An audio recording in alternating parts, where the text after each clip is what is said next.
G'day everyone. Righto, settle in, 'cause you're not gonna believe this yarn. It's a cracker of a story about a bloke who had it all, and the Sheila who waited patiently for the perfect moment to take it all back. Remember to subscribe to the channel, give this video a massive thumbs up, and whack a comment down below with your thoughts.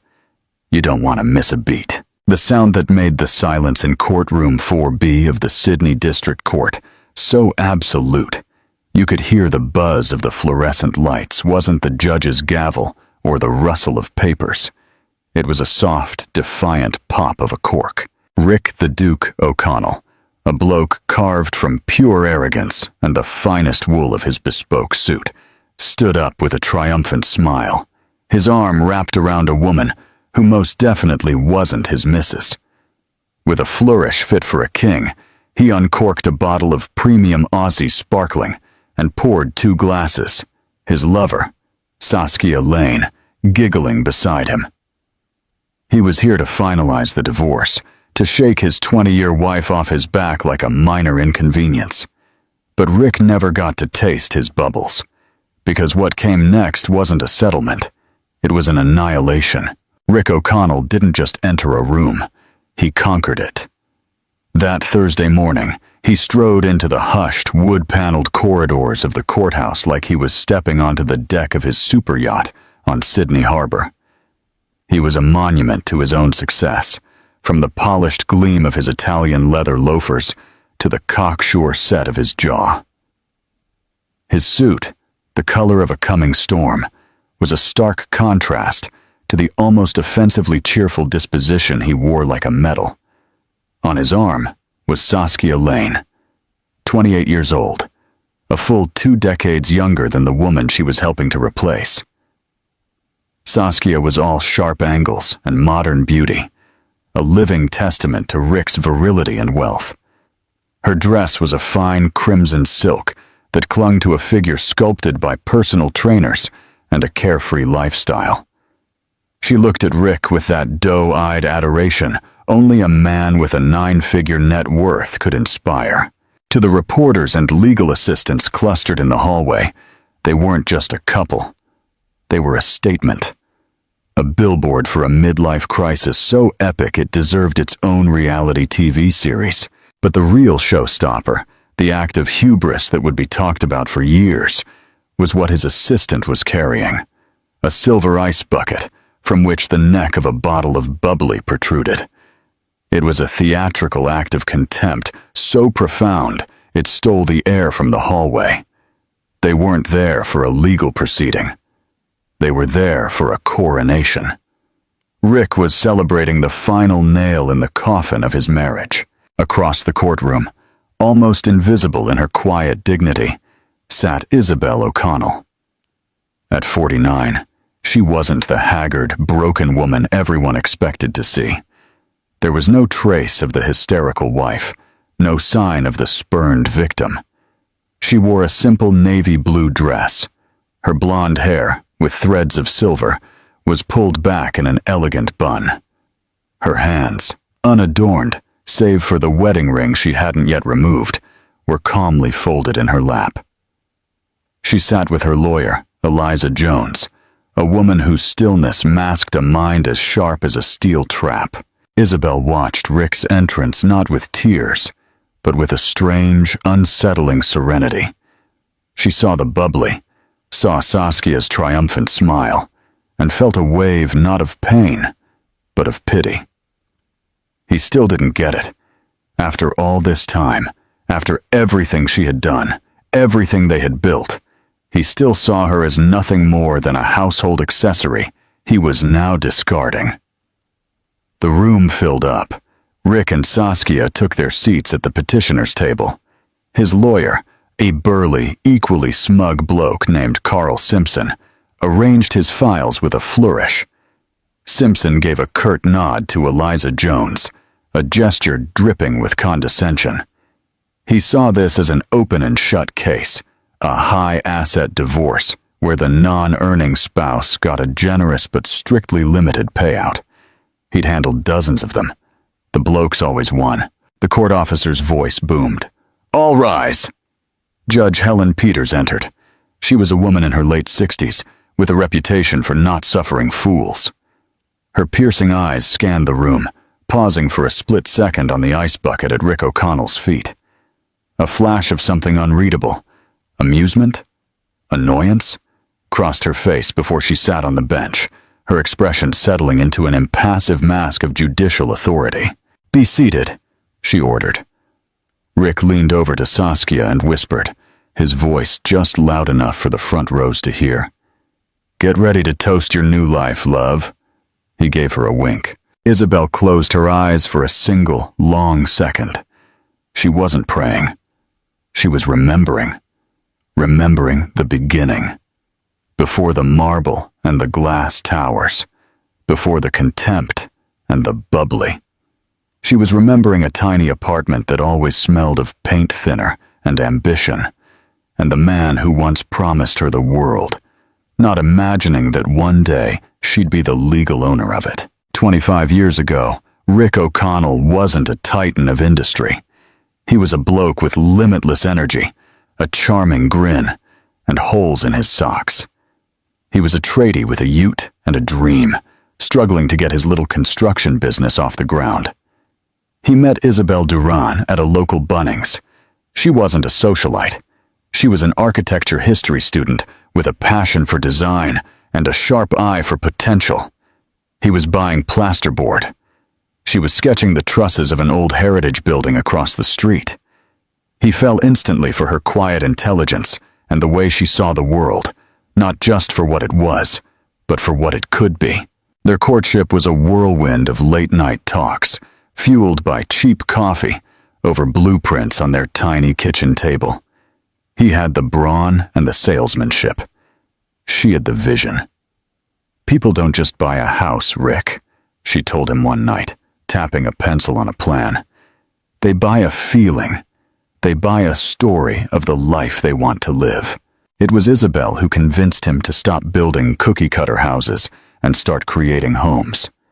It was Isabel who, using her grandmother's inheritance, a modest but crucial $50,000, provided the seed money for them to buy their first run-down Victorian terrace in a neighborhood no one wanted. Rick saw a dump. Isabel saw good bones and a future. While he handled the construction crews, she handled the soul of the project. She spent weeks researching the home's original history, sourcing era-appropriate fittings, designing a floor plan that was both functionally modern and historically respectful. She wasn't just decorating. She was creating the very product he was selling. When it was finished, it sold in a single day for 3 times their investment. Their company was born. O'Connell Properties, Rick wanted to call it. "Nah," Isabel had said firmly, a rare moment of assertiveness in those early days. "It should be O'Connell and Duran Properties. We're partners in this. Your name and my name together." Rick, still head over heels in love and acknowledging the truth in her words, had happily agreed. The name was registered, and the partnership legally formed, with both listed as founding partners. That crucial detail, signed in a document in a registry office, was a promise etched in ink. The next 10 years were a blur of success. O'Connell and Duran Properties became the top name in luxury restorations and high-end developments. Isabel's design philosophy, a mix of classic elegance and comfortable living, became their signature. She was the silent force behind the brand. While Rick was the face, the one in the magazines shaking hands with mayors and financiers, Isabel was the one staging the properties, curating the art, arranging the intimate dinner parties where hesitant investors were persuaded to sign multi-million-dollar checks. She cultivated the relationships that Rick then leveraged for his deals. She curated his social life with the same meticulous care she used to design a living room, understanding that in their world, perception was currency. But success changed Rick. The man who once valued her vision began to belittle it. Her work became her little hobbies. The investor dinners she orchestrated were just parties. The 50 grand of her family's seed money was forgotten, rewritten in his mind as a small loan he'd dwarfed with his own genius. He began to believe his own press. He wasn't part of a team. He was a lone artist, a king, and Isabel was simply a part of his court. The first affair was with an architect 10 years younger than him. Isabel found out through a hotel bill carelessly left in a suit pocket. When she confronted him, her heart in pieces, he didn't deny it. He apologized not for the betrayal, but for getting caught. He called it a stupid mistake, a meaningless flirtation, brought on by stress.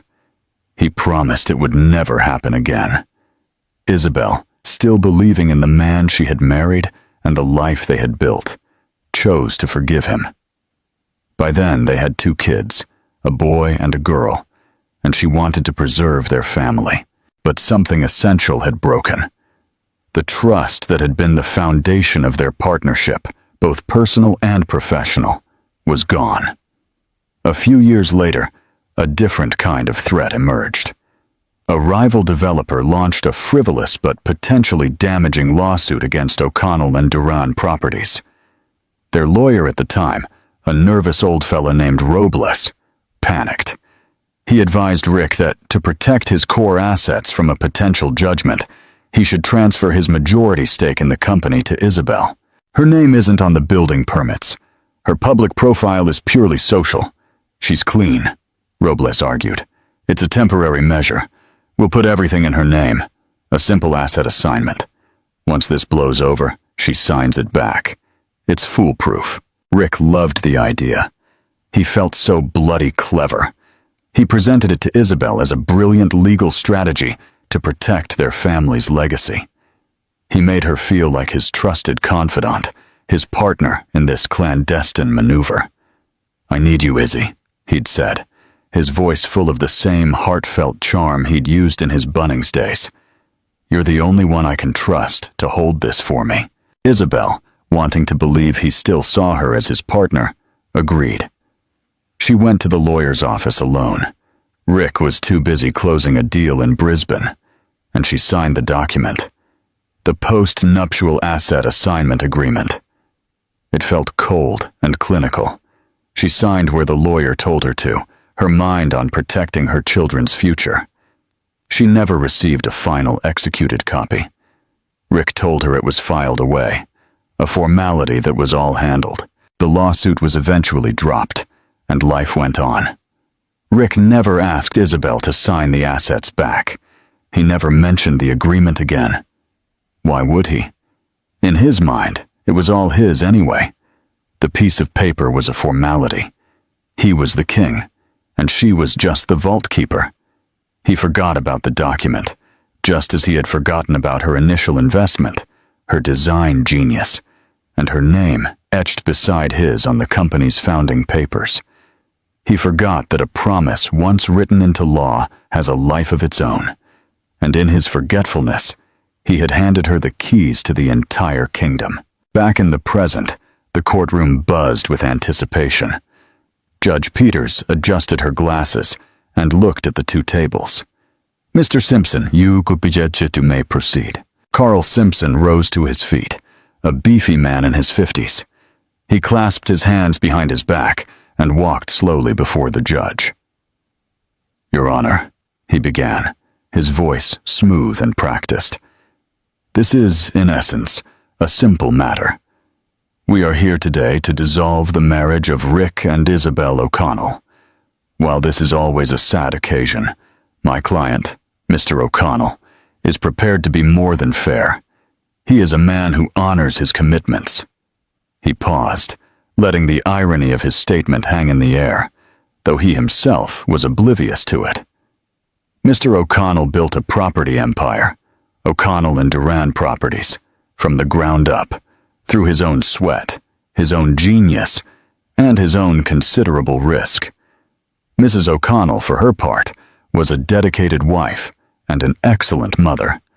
She created a comfortable home and supported him socially, as was her role. For this, Mr. O'Connell is deeply grateful. Isabel sat motionless, her expression unreadable. Beside her, Eliza Jones made a small note on a legal pad. Simpson continued, his voice swelling with magnanimity. Therefore, my client is offering a settlement that can only be described as exceptionally generous. A one-off payment of $10 million tax-free, the deed to the Vaucluse mansion, paid in full, and a spousal support payment of $50,000 per month for the next 10 years. Your Honor, this is a package that will allow Mrs. O'Connell to continue living in extreme comfort for the rest of her life, without having to work a single day. He turned slightly to face Isabel's table, a condescending smirk on his lips. It's a generous offer, a final gift in recognition of their years together. We believe it is more than equitable, and we hope the court will see it that way, allowing us to conclude this matter swiftly. He sat down, an expression of immense self-satisfaction on his face. Rick leaned back in his chair, crossing his legs and giving Saskia's hand a confident squeeze. $10 million, to him, was a rounding error. The cost of an annoyance, a small price to pay for his freedom, and the entirety of the billion-dollar empire he considered his alone. Judge Peters looked to Isabel's table. Ms. Jones? Eliza Jones rose to her feet. She was the physical opposite of Carl Simpson. Where he was broad and loud, she was slender and serene. She didn't pace. She stood perfectly still, her presence commanding the room through her sheer focus. $10 million, Your Honor, Eliza began, her voice clear and precise. We thank Mr. Simpson for his performance. However, we are not here today to negotiate a settlement for Mrs. O'Connell. A murmur rippled through the gallery. Simpson's grin tightened. Mr. Simpson paints a picture of a benevolent king bestowing riches upon a loyal subject. This picture is a fantasy, Eliza continued. It is a narrative constructed to erase my client's fundamental role, not just in the marriage, but in the very creation and ownership of the assets in question. We are not here to divide matrimonial assets, Your Honor. We are here to confirm legal ownership. The murmur grew louder. Rick uncrossed his legs. A flash of irritation crossed his face. What was this rubbish? My client, Isabel Duran, is not seeking a handout from her husband, Eliza said, her voice dropping slightly, drawing everyone in. She is not the non-earning spouse Mr. Simpson so dismissively described. The evidence will show that Mrs. Duran was the founding partner of O'Connell and Duran Properties. Her financial investment was the seed from which it grew. Her creative vision was the product it sold. And most importantly, as we will prove with legally binding and fully executed documents, she is, and has been for several years, the majority and controlling owner of the entire corporate structure of O'Connell and Duran. The courtroom fell into a stunned and absolute silence. Carl Simpson shot to his feet. Objection! Your Honor, this is absurd. It's a desperate, fanciful claim. Rick stared at Eliza Jones, as if she'd just started speaking in tongues. He let out a short, sharp laugh of disbelief. Controlling owner? She's nuts, he muttered to Saskia, who was now looking from Rick to Isabel with a growing sense of confusion. Judge Peters raised a hand. Mr. Simpson, sit down. Your objection is noted, but this is an opening statement, not testimony. She looked at Eliza. Ms. Jones, you're making an extraordinary claim. I trust you have more than just rhetoric to back it up. Eliza Jones gave a small, confident smile. Yes, Your Honor, we have documents, we have witnesses, and we have the truth. Mr. O'Connell, in his arrogance, appears to have forgotten the fine print of his own history. We are simply here today to remind him. She sat down. Isabel looked straight ahead, her gaze meeting Rick's across the room. For the first time that day, The smug confidence in his eyes was replaced with a sliver of something else, a tiny crack in the marble facade. It was a look of confusion, mixed with a budding rage. He had come for a victory lap, but his opponent hadn't even bothered to show up for the same race. She was running a completely different one, and he had the sickening feeling she was already at the finish line. "Ms. Jones, you may call your first witness," Judge Peters said, her voice cutting through the tension of the opening statements. "The petitioner has no witnesses, Your Honor," Eliza replied calmly. "We believe the evidence speaks for itself. We'd like to begin by submitting our first piece of evidence. Evidence A." An assistant placed the folder of documents on the clerk's desk, who then handed it to the judge. Copies were distributed to Judge Peters and a bewildered Carl Simpson. "This document, Your Honor," Eliza explained, "is a certified copy of the original Articles of Incorporation for a company called O'Connell and Duran Properties Pty Limited, filed with the Australian Securities and Investments Commission 24 years ago." Rick squinted at the document Simpson slid over to him. He remembered the name, of course. It was a sentimental choice from a past life.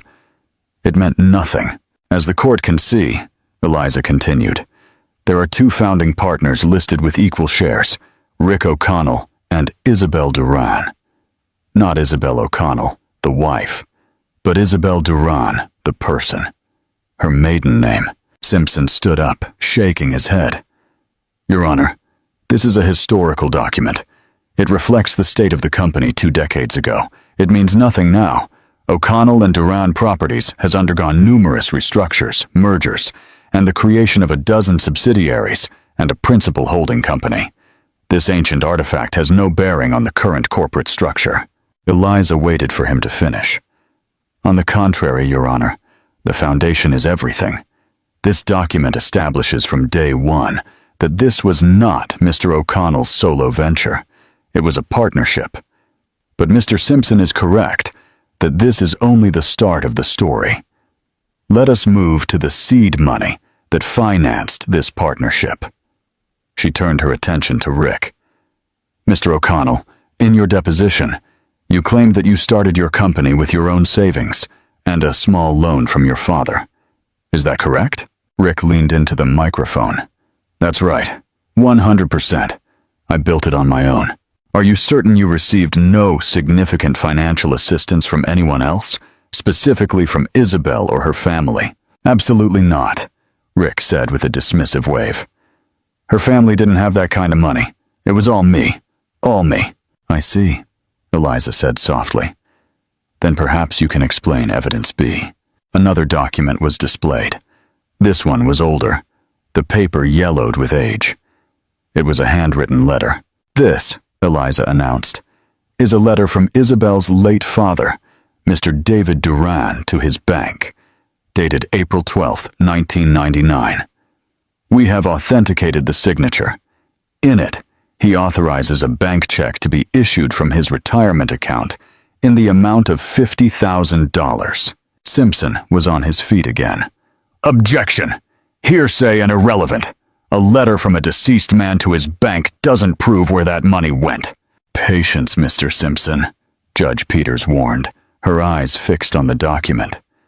"The letter goes on to say," Eliza read, and I quote, "This check is to be made payable to both Rick O'Connell and Isabel Duran to serve as the initial capital investment for their new joint business venture. And, Your Honor, attached to this letter is a copy of that same bank check obtained from the bank's records. It is endorsed on the back by 2 signatures, Rick O'Connell and Isabel Duran, and it was deposited into the first corporate account of O'Connell and Duran Properties." The courtroom was dead silent. All eyes were on Rick. His face, moments ago so confident, was now reddening with a deep rage. He had gotten so used to telling his rags-to-riches story for so long, he had come to believe the fiction. This piece of paper was a ghost from a past he had deliberately buried. "It was a gift!" Rick blurted out, his voice too loud. David gave us that money as a wedding present. Eliza raised an eyebrow. A wedding present, Mr. O'Connell? You were married 3 years before this check was issued. Furthermore, Mr. Duran's letter explicitly calls it a capital investment for a joint business venture. That doesn't sound like a gift. It sounds like a business transaction. A transaction, I might add, for which we can find no record of repayment. The first crack in Rick's marble facade had appeared. He was a liar. He had lied under oath in his deposition and had just been caught out. It wasn't a fatal blow, but it was a significant one. It damaged his credibility. It planted a seed of doubt. Carl Simpson scrambled for damage control. Your Honor, my client clearly misremembered the details of an event from a quarter-century ago. This is a petty attempt to muddy the waters. $50,000, even if it was a loan, is a pittance compared to the billion-dollar valuation of the company today. It's a rounding error. Is a foundation a rounding error, Mr. Simpson? Eliza countered softly. Or is it the most crucial part of any structure? That $50,000 invested into the property designed by my client yielded a 300% return in less than 6 months. That profit, not Mr. O'Connell's savings, is what truly funded the company's expansion. The entire empire is built on that foundation. A foundation of my client's money and my client's vision. Judge Peters looked from the check to Rick's furious face. She said nothing, but her expression was stern. The narrative was shifting. Isabel Duran was no longer a simple housewife looking for a handout. She was a founding partner whose initial contribution had just been proven, and whose ex-husband had just lied about it in open court. Rick felt a cold knot tighten in his stomach. He glanced at Saskia. The adoration in her eyes was now mixed with a hint of confusion and concern. This wasn't the quick, clean execution he'd promised her. This was getting messy. For the first time, he felt a twinge of unease. He had underestimated Isabel, or more accurately, he had forgotten who she was, and he was beginning to suspect her lawyer, this Dewa, understated woman, had a whole lot more to say. Eliza Jones let the impact of the first revelation settle before continuing, her method deliberate and devastatingly effective. She wasn't attacking with a sledgehammer. She was dismantling Rick's fortress brick by brick. Now that we've established the financial foundation of O'Connell and Duran Properties, she said, addressing the judge, let's move to its creative foundation. Mr. O'Connell has consistently presented himself as the singular visionary behind the company's success. She gestured to a large screen that had been set up in the courtroom. We'd like to submit Evidence C. This is a collection of magazine articles, architectural awards, and marketing materials from the last 20 years. Images began to appear on the screen. Pages from design and business magazines. Photos of gleaming glass and steel homes, restored terraces, and luxurious apartments. In every photo with a person was Rick. Rick in a hard hat on a construction site. Rick in a boardroom pointing at a model. Rick accepting an award. As you can see, Eliza said, the public narrative has been carefully curated. Mr. O'Connell is the face and the name of the brand. Carl Simpson smiled. Ms. Jones is proving my point. The evidence of my client's success is overwhelming. I'm not finished, Eliza said coolly. Now let's look at the actual work. We call our next witness, Mr. Frank Hernandez, an older gentleman in his 70s, with kind eyes and work-worn hands, made his way to the witness stand. Mr. Hernandez, Eliza began, would you please state your occupation for the court? I was a project manager, he said in a clear, steady voice. I worked for O'Connell and Duran for 18 years, right from the start. I was their third employee. Thank you. Mr. Hernandez, you oversaw the construction of more than 50 properties for the company. In your professional experience, who was responsible for the core design concepts, the aesthetic selections, the material choices, and the final staging that made those properties so desirable. Simpson rose to his feet. Objection. Calls for speculation. Overruled, Judge Peters snapped. The witness is being asked to bound about his direct professional experience. You may answer. Hernandez looked directly at the judge. In the early days, it was all Mrs. O'Connell. Isabel, she had the eye. Rick was great at getting the permits and handling the subcontractors. But Isabel was the one who made the places special. She'd find some old fireplace around at a salvage yard, or sketch a new kitchen layout on a napkin that was just perfect. She picked every paint color, every tile, every light fixture. We didn't call it staging back then, but she was the one who furnished the first display homes using pieces from her own house. That's what sold them. Eliza nodded. And as the company grew, did her role diminish? Not at all, Hernandez said. It just got bigger. She hired and managed the whole interior design team. Nothing was ordered. No floor plan was finalized without her sign-off on the aesthetic side of things. Rick handled the money and the schedule. But Isabel created the product. Everyone on the inside knew it. She was the soul of the company. Eliza let his words sink in before asking her last question. Mr. Hernandez, why are you no longer with the company? The old man's face saddened. Mr. O'Connell laid me off 2 years ago. Said they were streamlining, and my pension was too expensive. I'd worked for him for 18 years. Thank you, Mr. Hernandez. No further questions. Simpson declined to cross-examine, knowing Hernandez was a sympathetic, credible witness who would only do more damage. Next, Eliza called a catering supplier who testified about the dozens of investor events Isabel had hosted, providing menus and guest lists that corresponded with major financing deals. Then she called a former junior designer who tearfully recounted how Isabel had mentored him and how his own designs were often presented to Rick by a senior designer who took the credit. The picture was becoming painfully clear. Isabel wasn't a housewife who threw parties. She was an uncredited executive, the chief creative officer of O'Connell and Duran Properties, whose contributions had been systematically erased from the official history. Rick was furious. He felt his power, his very identity, was being publicly dissected and relabeled. This wasn't just about money anymore. This was about his legacy. Then, Eliza Jones returned to her table and picked up a single sheet of paper. Your Honor, we have one final piece of evidence regarding the fundamental identity of this company, she announced. It's something so obvious it's been hidden in plain sight for 24 years. She held up the paper. It was a close-up of the O'Connell and Duran Properties logo. O'Connell and Duran, she said, her voice echoing in the silent room. We've established that O'Connell is for Rick. O'Connell and Duran is for Isabel's maiden name.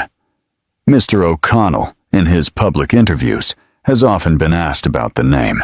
He has claimed that Duran was chosen because it denotes durability, or because it sounds enduring and elegant.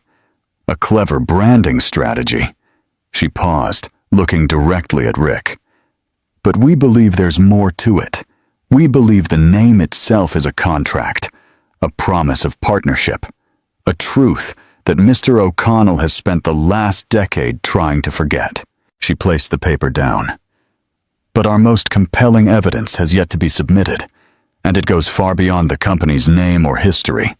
It concerns its current legal ownership, a matter which Mr. O'Connell himself arranged. Carl Simpson gave a nervous, forced laugh. Ownership, Your Honor? This is getting more ridiculous by the minute. Ownership of the FDP Holding Corporation is held in a series of complex trusts designed by the best financial minds in the country. My client, Mr. O'Connell, is the sole beneficiary. It's unassailable. Is it, Mr. Simpson? Eliza asked, a gleam in her eyes. Because we have a document signed by your client that says otherwise. Rick's blood ran cold. The lawsuit. The clever lawyer. Robles. The document he'd had Isabel sign to protect the family. He had a vague, nauseating recollection of it. He'd seen it as a clever trick, a temporary shell game. It had never occurred to him to reverse it. Why would it? He was in charge. She was his wife. It was all his anyway. The sickening knot in his stomach tightened into a ball of ice. He looked at Isabel. Her serene expression hadn't changed, but now he saw it for what it was. It wasn't calmness. It was certainty. "Ms. Jones, what document are you referring to?" Judge Peters asked, her voice tinged with an impatient curiosity. The courtroom was as still as a tomb. "We'd like to submit into evidence. Evidence F, Your Honor," Eliza said. "It is titled Post-Nuptial Asset Assignment Agreement, dated May 14th, 7 years ago." Carl Simpson went pale. He shot a frantic glance at Rick, who felt a jolt of pure adrenaline, the kind that precedes a car crash. He knew the document.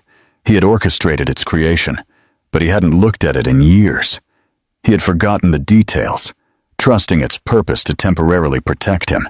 The clerk handed the document to Judge Peters, and a copy to Simpson's table. Simpson snatched it, his eyes scanning the dense legal text with mounting horror. "Your Honor," Eliza began to explain. 7 years ago, O'Connell and Duran Properties faced a significant, though ultimately unsubstantiated, lawsuit. On the advice of his then attorney, Mr. O'Connell decided to legally insulate his assets. The solution he chose was to transfer his majority interest in the principal holding company, the entity that owns all the subsidiaries, every property, every dollar to his wife's name. A wave of gasps spread through the gallery. Saskia's perfectly manicured hand flew to her mouth. Simpson found his voice, sputtering. "A temporary transfer, a common asset protection strategy." "The law, Mr. Simpson," Eliza countered, her voice dangerously soft, "doesn't care about vague understandings. It cares about what is written and what is signed. Please direct your attention to page 4, section 3, subsection B." Simpson's fingers fumbled with the pages. Judge Peters was already there, her finger tracing the lines of the text. "The clause," Eliza said, her words like hammer blows, "stipulates the conditions under which the assets would revert to Mr. O'Connell. It states that ownership will be transferred back upon a joint written request, submitted to the corporate trustee by both parties, Mr. Rick O'Connell and Mrs. Isabel Duran." She paused, letting the words hang in the air. "Your Honor, we have submitted an affidavit from the trustee, confirming that no such joint request was ever made or even attempted." Rick's mind was racing, trying to find a way out of the trap. "She was supposed to sign it back," he rasped to Simpson. "Did you ever present a document to her to sign to return the assets, Mr. O'Connell?" Eliza asked, as if she could hear his thoughts. Rick was cornered. He hadn't. Once the lawsuit faded, he was consumed by a new mega-project in Brisbane. The document, the transfer, it all slipped his mind. An administrative detail. He was the king. Paperwork was for peasants. He never imagined his queen, the quiet, subservient woman, would ever think to use the power he had so carelessly handed her. O'Connell, sweating profusely, tried another angle. "Your Honor, this document was clearly signed under duress, the duress of a lawsuit, and was presented to Mrs. O'Connell by my client's lawyer. She had no independent legal advice. The agreement is unconscionable and should be voided." It was a good legal argument, a standard one. Eliza Jones was ready for it. "Unconscionable, Mr. Simpson?" she asked. "My client was told by her husband that he was acting to protect their family's legacy. He told her he was placing his ultimate trust in her. He framed it as an act of partnership.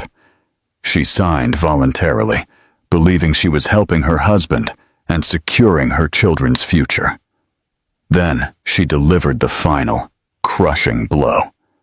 Furthermore," Eliza continued, "Mr. O'Connell wasn't the only one with legal advice. Your Honor, we would like to present Evidence G, another document. This one was a single page. It was a letter. This is a letter from Isabel O'Connell to her husband, dated 1 week after she signed the asset transfer. It was sent via certified mail, and we have the receipt here. I will read the relevant paragraph. She cleared her throat. Rick, I have signed the papers as you asked. I trust that you know what is best for our family's security. My one condition, as we discussed, is that this transfer be permanent. You have always said that everything you build is for the kids and me. This document now makes that promise a legal reality. It is my and their security in case anything ever happens to you or us. I consider this matter resolved, and company ownership now formally rests with me, per the agreement we both signed. Rick gaped. He had never seen that letter. Never. Wait. Certified mail. His assistant, Sarah, must have signed for it, or Billionaire, whom he'd sacked 6 months ago after she'd messed up his lunch reservation. He had a vague memory of her handing him a stack of mail, official-looking envelopes he'd told her to just file away. He never read them. He had more important things to do. Your Honor, Eliza concluded, her voice ringing with finality. Mr. O'Connell received this letter. He never challenged it. He never replied. He never took any action to reverse the transfer. By his own inaction and silence, he legally accepted its terms. He was so certain of his control over his wife that he ignored a legally binding declaration that stripped him of his entire fortune. He didn't forget it. He simply didn't care. He believed that documents, laws, the very promises he made, didn't apply to him. She turned and looked at Rick O'Connell, her eyes filled with a cold, clear fire. He was wrong. Rick slumped in his chair, his face the color of ash. He shuffled his papers, but it was a useless gesture. He was a general whose army had turned out to be a parade of cardboard cutouts. Rick O'Connell no longer looked at his lawyer, or the judge, or even Isabel.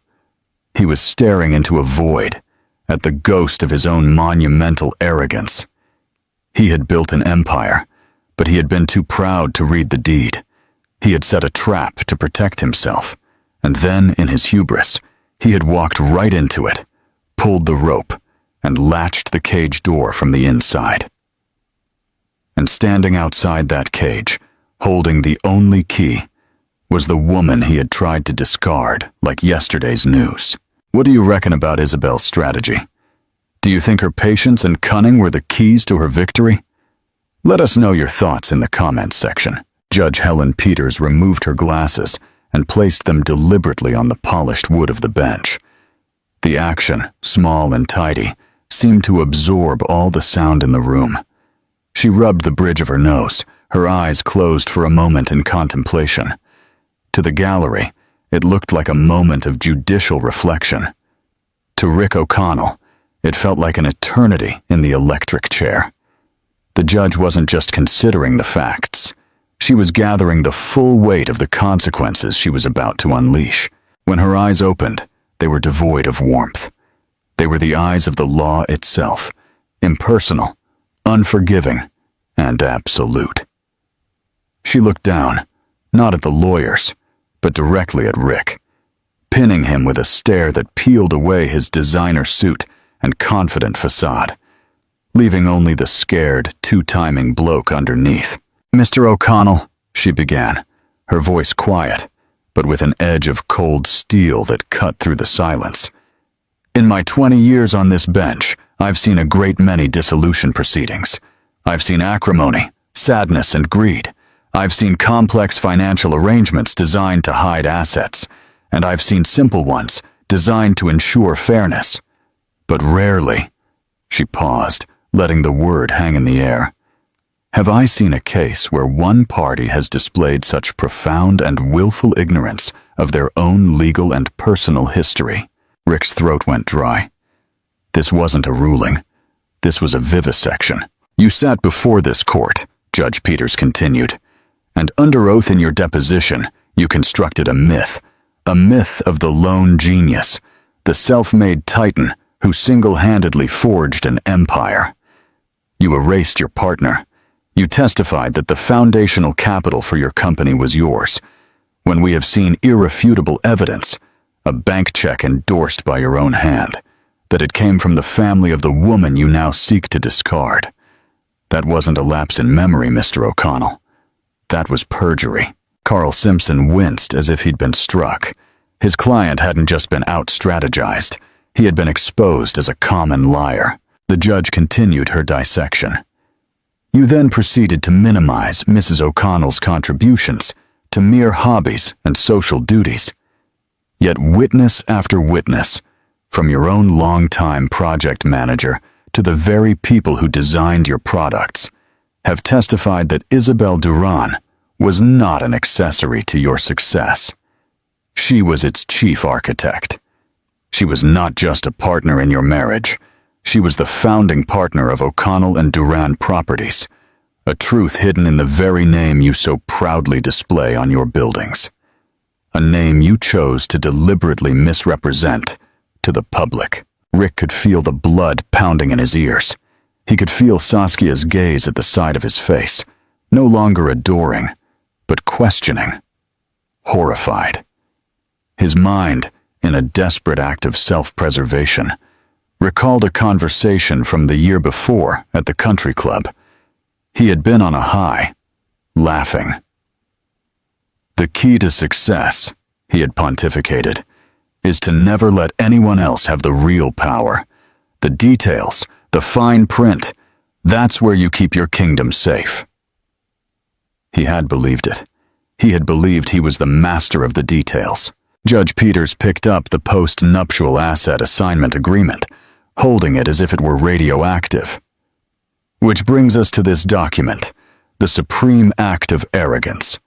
Your lawyer, Mr. Simpson, argues it is unconscionable, signed under duress. But the true duress, it seems, was your own. The fear of a lawsuit. You used your wife as a legal shield.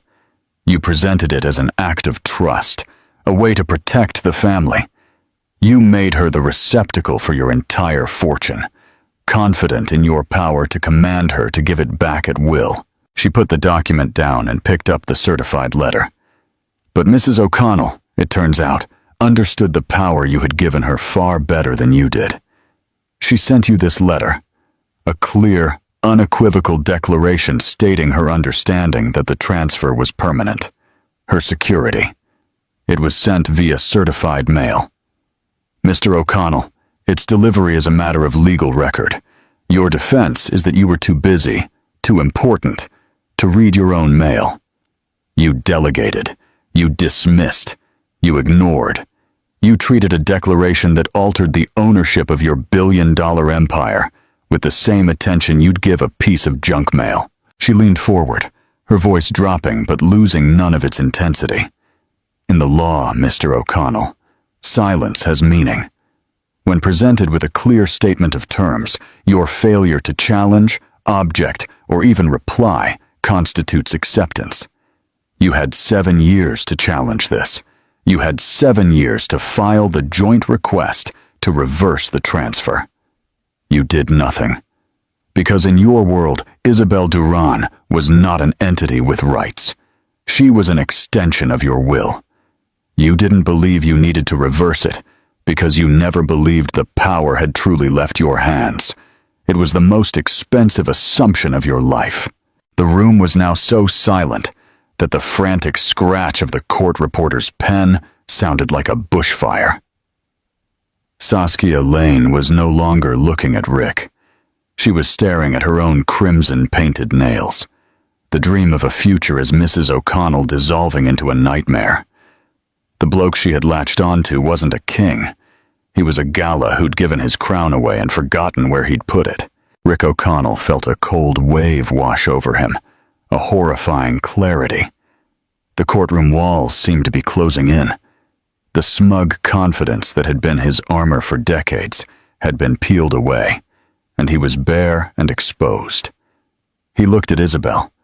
Her face was serene, but her eyes held the knowledge of this day, a knowledge she had carried alone for years. He had mistaken her silence for submission, her patience for weakness. Now he saw it. It had been discipline. Therefore, Judge Peters declared, her voice rising to a formal, proclamatory pitch, this court is not here to divide the assets of O'Connell and Duran properties, as there is nothing to divide. The assets are not matrimonial property, subject to equitable distribution. She stood, a black-robed figure of ultimate authority, and delivered the final verdict, each word a nail in the coffin of Rick O'Connell's life. Based on the documents submitted and verified, this court confirms that legal and full controlling ownership of the FDP Holding Corporation and all of its subsidiary assets, the real estate properties and the financial accounts, was legally and irrevocably transferred to Mrs. Isabel Duran 7 years ago. This is not an asset split. This is a confirmation of ownership. She took one last sharp breath. The whole shebang is now hers. The silence that followed was a physical blow. Then came the sound. The bottle of bubbly, forgotten and slippery with condensation, slid from Rick's nerveless hands. It didn't smash. It hit the marble floor with a sick, dull thud, the sound of a fallen monarch. The bottle of bubbles rolled ignominiously across the floor and came to a halt near the witness stand, its promise of celebration now a mocking epitaph of. Rick opened his mouth to yell, to object, to rage against the impossible injustice of it all. But all that came out was a dry, rasping gasp. His power, his voice, his very identity had been stripped away. He was a nobody. Judge Peters banged her gavel once, the sharp crack echoing like a gunshot through the tomb-like silence. This court is adjourned. As she walked out of the room, chaos erupted. Reporters surged forward, cameras flashing. Carl Simpson slumped into his chair, covering his face with his hands, his career in ashes. Saskia Lane stood, gave one last look at the empty man she'd staked her future on, a look of pure, unadulterated contempt, and walked out without a word. In the midst of the pandemonium, Eliza Jones placed a gentle hand on Isabel's arm. Isabel rose, her movements fluid and unhurried. She smoothed the front of her simple navy blue dress, a gesture of quiet finality. Her eyes met Eliza's, and she gave a small, grateful nod. Her victory wasn't in the chaos exploding around her, but in the silence she had finally won. She turned and walked towards the exit, without a backward glance at the man who was now just an accessory in a life she was leaving behind. She walked out of the courtroom, not into the arms of another man, but into the embrace of her own reclaimed future. The empire was hers. This story reminds us that true strength isn't always loud and boastful. Sometimes it's in the silent details, the patient planning, and the guts to wait for the perfect moment to reveal the truth. Rick O'Connell thought he was closing a chapter, but Isabel Duran showed him he'd never even read the book. If this yarn about justice, strategy, and ultimate vindication resonated with you, please give it a like and share it with someone who appreciates a story where the tables turn in the most spectacular way. And don't forget to subscribe to our channel and hit that notification bell. We bring you the most compelling real-life dramas and stories of poetic justice every week. Cheers, and catch you next time. Catch.